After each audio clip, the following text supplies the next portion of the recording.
Hello and welcome back to your Winol podcast news roundup. I'm Lenny Teague and I am joined by B, Mary, and Elliot. This week we've got a few interesting things to talk about. Winchester Fashion Week is back with the university getting involved. Ted Lasso is returning for season 4 but with something different. A Hampshire pub is offering the chance to play against the darts world champion, and Winchester City are victims of another controversial decision. So let's start with Winchester Fashion Week. Yes, so Winchester has had an annual fashion week since 2013, and for the first time, the students of Winchester are taking over. The students within the marketing and fashion course are using their skills and the knowledge they've learned from all their classes to kind of take over Fashion Week, pretty much. So what type of events are actually happening this week? Okay, so they got loads of events. Yeah, I went to Monday's event yesterday. So on Monday the 17th, they had the Mindful Fashion Monday. And then on Tuesday, they had the Well-Worn Stitch workshop. So that'll be tonight. Wednesday is the Fashion Reset. Thursday is Donna Taylor's Styling Masterclass. And then lastly on Friday is their social media workshop. And all of this is just being run by students, and they're very excited about all of it. what's like the go-to event, do you reckon? So Wednesday event, the Fashion Reset, the students are very excited about that one. It's a panel, and they're having a bunch of guest speakers come in to answer questions about sustainable fashion, as well as how you can do it yourself or help others do it, kind of thing. That's pretty cool, to be fair. I think it's nice that the students have taken it up. Because you say it's the first year that they've taken it up instead of the university? No, so the city of Winchester and like charity shops, they have been doing this since 2013, and this is the first time that the students of Winchester have taken over and have planned this entire week. And I mean, they have partnerships such as like Dog Trust, who are helping them through this week and getting everything organized and funding and all that. But they've been working a really long time, the students have, and they've been planning everything. They've been getting partners for it. They've been doing it all, really. It's perfect timing for it as well. We've got the sun out. It's like perfect time for any kind of events. Exactly. Yeah. And everyone wants their new summer clothes. So. That's true. I was mostly excited about like the thrifting deals. Yeah. That's what I told them. Like, that's my favorite part about secondhand clothing. Yeah, just I'm like the deals. Getting stuff for cheap. Yeah. Like, right before summer, you're decked out, new outfit. Yeah. And they look good too. Yeah. Okay, well, moving on. B, everyone's favourite American coach, Ted Lasso, is returning for season 4. But just tell us a little bit more about that. Ted Lasso's coming back for season 4. A lot of the recurring cast are returning, and they reckon it's going to be about like AFC Richmond's women's team with like a side plot of the men's team coming back to try and win the Premier League. So obviously, few changes being made there to what we've usually seen. So, what do people actually think of the new season coming out? I've seen mixed reviews. I mean, there's obviously the trolls of the internet being a bit peeved that it's about women, but you know, I was expecting it. As soon as you said women, I was like, someone's gonna bring it up. But all in all, I think a lot of people are kind of happy that the story's continuing and they get to see, like, you know, Ted Lasso was a really good show, so it's nice to. I was going to say, because wasn't it set up at the end of the season? Like there was a scene with Keeley, right, and Rebecca. Yeah. They opened like the little the binder, and it said AFC Richmond Women's Team. Like they have teased this, so I'm mostly surprised about why Ted Lasso's coming back, considering like, at the end of the season he like went home, and that was like supposed to be the end of him going back to his family. Yeah, well, I think like the last season, for me personally as well, it felt very like final. Yeah, and I'm you know, I think them picking up from that, they're gonna have to really workshop it. I reckon. Like, I don't know, do we want Ted to come back to the UK? Do we want, you know? I mean, he was managing his son's like under 10s team, and it was there like he was happy, he'd done everything he wanted to do, and as you say, it felt final for him, not for everyone else. You had like Beard obviously stayed in the UK and got married, didn't he, to Jane? That was that weird scene at Stonehenge, which was quite cool. But yeah, it was quite cool for everyone. Like, it left the door open to everyone else except Ted. Ted's character was there like, yeah, cool, his story's done. But if he's returning, then Yeah, I mean, Jason Sudeikis has a lot to do with Ted Lasso behind the scenes as well. Like, he's very much the creative driving force behind it. But I don't know. I think it might be good to give other people a chance to shine. Maybe leave his story. You know, he struggled with his mental health a lot in the last season. Let him be happy. Yeah. Okay, wait, but I absolutely love this show, so I have to ask: have they started filming yet, or no? No, not yet. They're currently in the works of the writers' rooms and getting like a good script going and everything like that. But people are thinking maybe like early 2026 is when we'll get it. I would wait that long. Like, it's, yeah. Like, think about it. Like, you see so many shows that have like they rush the writing process, they rush the filming process, and then like say, I don't know if you guys watched the new Captain America film. But they did a ton of reshoots for that film, and people came out and they were there like, it was okay. I want this show to succeed, and I'm sure you guys do too. They can take as long as they want, so long as it's good. I think that's something like Apple TV are really good at, is just like pausing and then continuing when they're ready to continue. Like this Severance show, I don't know if any of you guys have watched it. They took like I've seen it. Yeah. Severance. Oh, yeah. Okay. Yeah. There's like they took like a 2-year break in the middle of it, and I think it was so worth it because season 2 is insane. You should watch that if you haven't. Yeah, and Ted Lasso. I've watched the first season. I need to catch up on season 2. I mean, considering I literally got like the 3-month free trial just so I could watch Ted Lasso. I did the exact same thing. Like I'm actually so excited for this season, but I don't think I'll have my 3-month trial anymore. You just create a fake email. Yeah. An ethical life hack. How is it for you as an American watching it? Like another American, because obviously you did a story last week about like getting used to our norms. Yeah. You're watching a show about a manager coming from the US doing US football to UK football. I mean, I found it so funny because there were a lot of things that like happened in the show that any American would just do. Like when he like first had his like sip of like the fizzy the sparkling water. I had that reaction. I like just wanted regular water one day, and I bought a bottle. It was sparkling water, and it ruined my day. It actually ruined. It's my happened day. to me before as well, and I was raised here. I don't understand why you guys have sparkling water. I don't like it either. I don't like it. No, you know, it's not. If you want it, get a soda it's stream. not nicest thing. It's water should just be water. Like, yeah. Why do you need bubbles? Anyways. Yeah. Anyway, moving on, sticking with sport, but now in the real world, a local pub near Winchester is offering the chance to play against the darts world champion.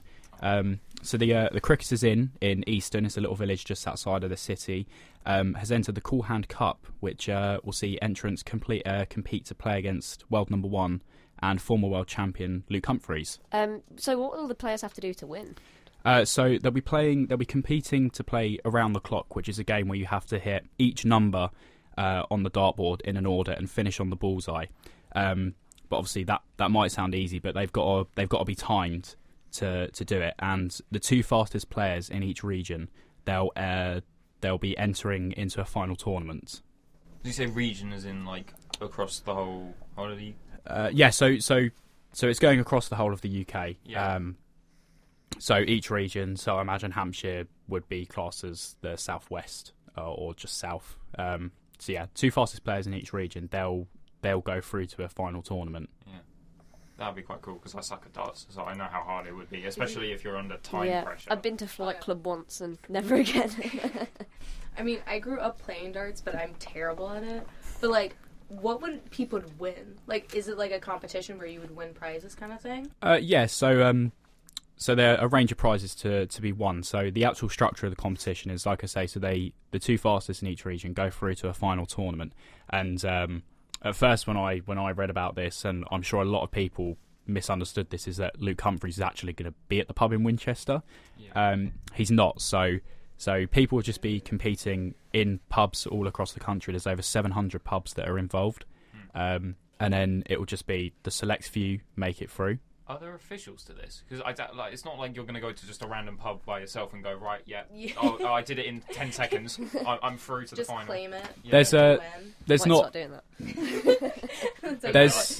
Just walk up to the darts board, place them, and be there. Like, see, did it. I got it. So there's not actually officials per se. It's simply you just have to film yourself and time your efforts for validation. But yeah, anyway, going back to the prizes. So those who get through to the final tournament, they'll play off. There'll be 12 players in the final tournament, and they'll face each other in a playoff stages, and then whoever gets through to the final will win £5,000, a gift card from Marston's, which is the brewery that's organising this competition, a set of darts, and obviously the Cool Hand trophy. And then those who finish second and third will also receive gift cards from the brewery. And everyone who gets to the final tournament, they'll also receive a set of darts. So there's some decent prizes in there. It sounds pretty cool. I mean, if I was good at darts, I'd do it. I would so join, actually, if I could actually throw darts. But I'm terrible at it. I'm pretty sure I would hit someone. The thing is, like, with being a journalist, we have to learn how to edit. So I'm thinking movie magic. Oh, smart. Ooh. Smart. We all pitch in. And we each Just take one of the prizes. Every each get one of the throw, prizes. Yeah. Just Photoshop each, like, if it's out of Stop bounds, motion. just Photoshop that it hits the board and then slowly just jitters down until it's get Lenny in one of those green suits, just holding the dart. Yeah, it's like all those like videos. It's there like, oh, these trick shots are faking their shots. It's just Lenny in a green suit, just like holding the dart like a toy aeroplane, just going, yeah, oh, yay, I won. Yeah, I mean, I played, Elliot, as you know, I play darts quite regularly, and I'm nowhere near good enough. I think you have to have some proper skill to be able to do this. Make you look good then. Yeah. We'll just join to make you look good. And then I'll put the green screen on. I'll tell you who'd do good in this competition. Ted Lasso. Yeah. Oh yeah. Let's get him on the phone. Yeah. Call up Jason Sudeikis. Be like, hey, you interested? Please. Okay. Well, anyway, sticking with sport once again. Moving on to football now. Elliot, Winchester City. Yeah. They faced some controversial decisions this season, and they've had another one. I mean, you can argue that. I think their fans and their manager certainly did. But yeah, they had a penalty shout not given. Linesman said yes. Referee said no. Referee, in that case, can overrule the linesman.